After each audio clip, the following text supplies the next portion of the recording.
પણ અત્યારે બન્યું છે એવું કે અમારા ગામડામાં સવારમાં બાયું સીમમાં જાય છે અને સિટીમાં બાયું જીમમાં જાય છે. સીમમાં જાય અને જીમમાં ન જવું પડે. આ બાયુને ઘેરે કામ નથી કરવું. બોલો, વાસણ ઉટકવા બીજી બાઈ આવે, પોતા કરવા બીજી આવે, રસોઈ કરવા બીજી આવે. એ જીમમાં રોજ કે થોડો થોડો વજન વધારે ઉપાડી કે તો આમ વળ ખાવા કરતા ઘેરે પોતા કરો.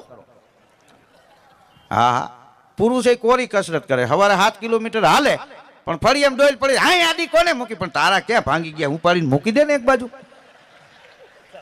ઈ ન કર. એક શેઠાણીને ઘેરે પોતા કરવા વાળી બાઈ નહોતી આવી, હાઈથે પોતા કરવા પડ્યા ને તો મગજ ગેલો, હોબળો ચડાવીને પોતા ઘાંટા હતા. પોતા કરતા નહોતા, એ પોતા ઘાંટા હતા. શેઠ બૂટ હોતા અંદર આવ્યા ને, અને શેઠાણીનો મગજ ગયો ટેબલ ઉપર, રિવોલ્વર પડી હતી, લાઈન ઢાળીંગ ઢાળીંગ ઢાળીંગ ન્યા ન્યા ઢાળી દીધા. પાડોશીએ 100 નંબરમાં પોલીસને ફોન કર્યો કે આ મર્ડર થઈ ગયું, જલ્દી આવો. પીએસઆઈ સાહેબ ને પોલીસ ને બધા આવ્યા. ત્યાં ડીવાયએસપી સાહેબે પીએસઆઈ ને ફોન કર્યો, શું ઘટના બની છે ત્યાં? તો કે એક શેઠાણીને કામ કરવા વાળી બાઈ નહોતી આવી, હાથે પોતા કરતા હતા અને શેઠ બૂટ પહેરીને અંદર ગયા. એમાં શેઠાણીનો મગજ ગયો ને ભડાકે દઈ દીધા, મર્ડર કરી નાખ્યું. મર્ડર થઈ ગયું કે હા, તો રાહ કોની છે? હેરસ કરી લ્યો, કોની રાહ જોવો છો? પીએસઆઈ કે આ પોતા હુકાય એની રાહ જોઈ છે.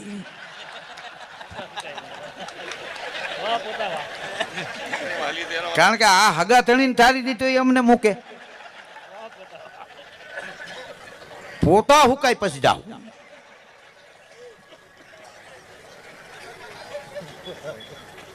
એક ભાઈ કારખાને ઘેરે ગયો, એની ઘરવાળી ઘેરે નહીં, દીકરીને દીકરો લેસન કરતા કે તારી મમ્મી ક્યાં ગઈ? તો કે નવા ચંપલ લીધા છે તે લતામાં બધાને બતાવવા ગયા છે. તો 9 વાગે છે આવ્યો. બોલો, એનો ઘરવાળો કે ક્યાં ગઈ હતી? કે નવા ચંપલ લીધા, જાગૃતિબેન ને, રંજનબેન ને, ચંપાબેન ને, દક્ષાબેન ને બતાવવા ગઈ હતી. કેટલા રૂપિયાના ચંપલ લીધા? તો કે 350 ના. 350 ચંપલમાં થોડા આખા લતાને બતાવવાના હોય. આ મેં 3000 વાળી બોટલનો પેક માર્યો, કોઈને વાતય કરી મેં? તને પણ મેં નથી કીધું. આમાં દેખાડવાનું શું હોય?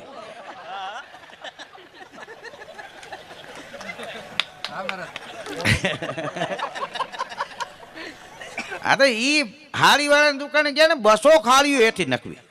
રીંગણી કલર બતાવો, ઝેરી કલર બતાવો, હા બાટલી કલર બતાવો, પોપટિયા બતાવો, 200 ખાડીઓ હેઠી નખવી. એક હાડી પાસ કરી. આનો શું ભાવ? કે 780 રૂપિયા. તો એ બેન કે અરે શેઠ, અમે તમારા જૂના ગ્રાહક છે. આ ચંપાબેન ને, જાગૃતિબેન ને, રંભાબેન ને, રંજનબેન ને કોઈ પણ ને હાડી લેવી હોય, અમે તમારા દુકાન સિવાય ક્યાંયથી લેતા નથી, વ્યાજબી રાખો. તો એ શેઠ બેન ને કે બેન, ભગવાનનો ડર રાખો. આ મેં દુકાન ચાલુ કરી અને દિવસ 4 થયા છે. હવે આમાં જૂના ગ્રાહક હોય ક્યાંથી? હા, મૂળ લડી લેવું એમ. હા, જમાવટ કરી દેવી. તમે જો પંખીડા એક હળી લઈ આવીને માળો કરે. કોઈ પંખી એક 2-5 હળી ન લઈ આવે, એક હળી લઈ આવી અને પંખી માળો બાંધે. પંખી ને માણસમાં તફાવત એટલો છે કે પંખી એક હળી લઈ આવીને માળો બાંધે છે અને માણસ એક હળી કરીને કેટલાયના માળા વીખી નાખે છે. આ બેયમાં તફાવત એટલો છે. આપણે બોલી ખોટું. આપણે દીકરાનો દીકરો હોય કઈ જો ચકલી બેઠી, કાબર બેઠી, કબૂતર બેઠું, મોરલો બેઠો. હકીકતમાં બધાય ઊભા હોય, બેઠા ન હોય. તો આપણે કઈ જો ચકલી બેઠી ને કઈ ઊભી હોય. આપણે હળગતી સિગરેટ બીજાને લઈ જાય કે ટાટો દેવાઈ ગયો, કે ટાટો નહીં ગરમ દેવાઈ ગયો. ટાટો દેવાઈ ગયો, દાંત નો કાઢતો, કલર ફરી ગયો, કાટલો ચાલવાની તૈયારી કરી.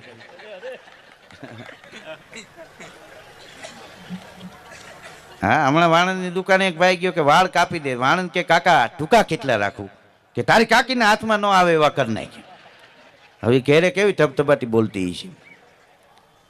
ઝીણા ઝીણા વાળ એક ભાઈને મેં કીધું કેમ આટલા બધા ટૂંકા કરાવી નાખ્યા? મને કે હું વાળ કપાવા ગયો ને, વાણંદને પૂછ્યું કે વાળ કાપવાના કેટલા રૂપિયા? તો કે 80 રૂપિયા. મેં કીધું વાંધો નહીં, વાળ કાપી દે.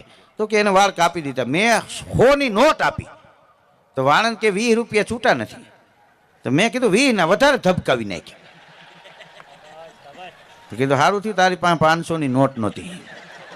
હા, નહીં તો ટકાની છાલે તું ઉતરાવી નાખે તેમ. ના કે 20 રૂપિયા વાણંદ પાસે જમા દે હતી, ક્યાં ગામ મૂકીને વહી જવાનો? પણ મૂળ આપણા ન રહેવા જોઈએ. વાણંદની દુકાને એક ભાઈ ગયો દાઢી કરી દે. દાઢી કરતા કરતા વાણંદે પૂછ્યું મૂછું રાખવાની છે કે હા? ત્યાં તો ઉતારીને હાથમાં આપી દીધી. લ્યો રાખવી હોય ત્યાં રાખી દેજો, આ તો બધી કચરામાં વહી જાય. આને માદેડી મચાવીને કાંડે બાંધવી અમારે? હા, અમુક અમુક નક્કી નથી થતું. હમણાં વેપારીની દુકાને જઈને એક ભાઈ કે મોજા છે કે હા? હાથના કે નાના? પગના? તો કે નાના. તો કે છે ને કે જીભના આપો ને, મરચા તીખા બહુ આવે. પણ કોઈ તો તારે ન ખાવા જોઈએ, કેળા ખાને, તારાથી ખમાતા ન હોય. મરચું તીખું, બહુ તીખું હોય એને જ મરચું કહેવાય કીધું. હા, અને હવા જ બધી વસ્તુને લઈ લેવો. બોલો, માણસને એ એક તકલીફ છે. આ શિયાળામાં બબે ટોપિયું ઓટી હોય, ધાબળા હોય ને આઈસ્ક્રીમ વાળાને ત્યાં જઈને કે એક આઈસ્ક્રીમ આપો. કીધું પણ આ ધ્રુજસને હું કામ ખાવા જોઈએ? તો કે અત્યારે ખાય એનો કરંટ ઉનાળામાં લાગે, આગોતરા જામીને. મેડિકલ સ્ટોર વાળાને એક ભાઈ જઈને કીધું મૂંઢમાં જ લાગ્યું હોય એની દવા રાખો કે હા? કે 100 રૂપિયાની આપો. કે તમને લાગ્યું છે કે ના ના બાથવા જવું છે, કદાચ ઓલાય પાડી દઈએ. તો ભેગી દવા હોય ફાંકડો માર લેવા થાય. કામ બાથવા જાય તો આપણે જ મારી એવું જ નક્કી ન હોય. ગામડામાં 2 જણા બસો બેઠા આવી ગયા ને તો એકે બીજાને પાડી દીધો. તો પડ્યો પડ્યો શું કે ખબર, મારી ગા નથી વ્યાણી એટલે પાડી દીધો ને. હવે તારી ગા વ્યાય, એનું દૂધ ને માખણ ઘી ખાતા સુધી આ બાથવા આવ્યો હોય રાહ જોવે. હા હા, ગામડામાં ગાયું ભેહુના દૂધાણા હતા ઘેરે ઘેરે.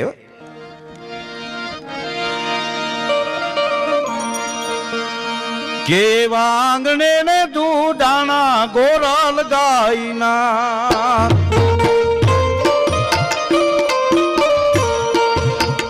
એવા આંગણે ને દૂધાણા ગોરલ ગાયના.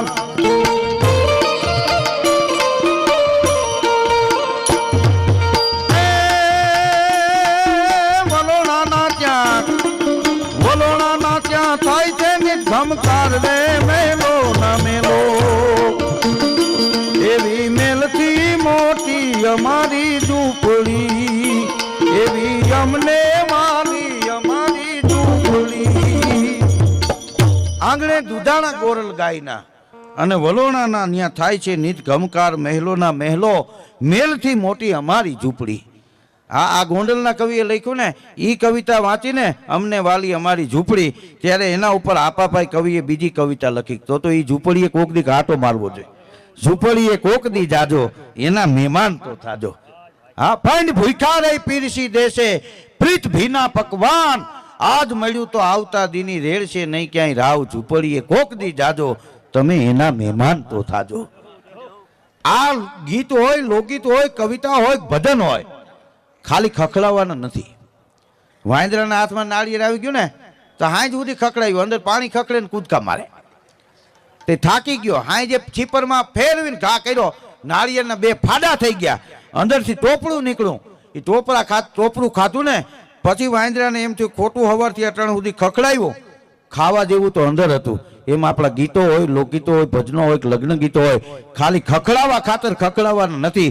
એને ફોડીને જીવો, જીવન જીવવાનો રાહ મળી જાય.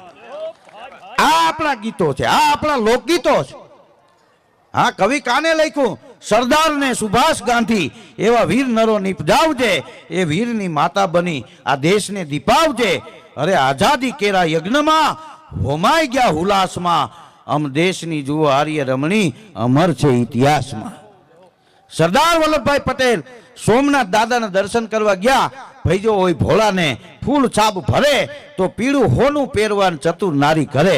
આમ દર્શન કર્યા ભગવાન ભોળાનાથના. અને એક માણસ એટલું બોલ્યો સરદાર સાહેબને કે આ મંદિર યવનોએ અનેક વખત તોડ્યું. ત્યારે સરદાર વલ્લભભાઈ પટેલ સાહેબ એટલું બોલ્યા કે સ્થાપત્યના પથ્થર તોડવાથી ધર્મ થોડો તૂટી જવાનો છે.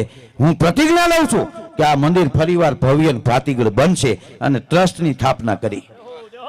આ જાવ સોમનાથ સુવર્ણ આકાર લઈ રહ્યું છે. 12 જ્યોતિર્લિંગમાં પ્રથમ જ્યોતિર્લિંગ સોમનાથ છે ને, એમ સ્વચ્છતામાં પ્રથમ જ્યોતિર્લિંગ સોમનાથ છે. 35 વર્ષ પહેલા એક પૂર્યું આપણા દેશ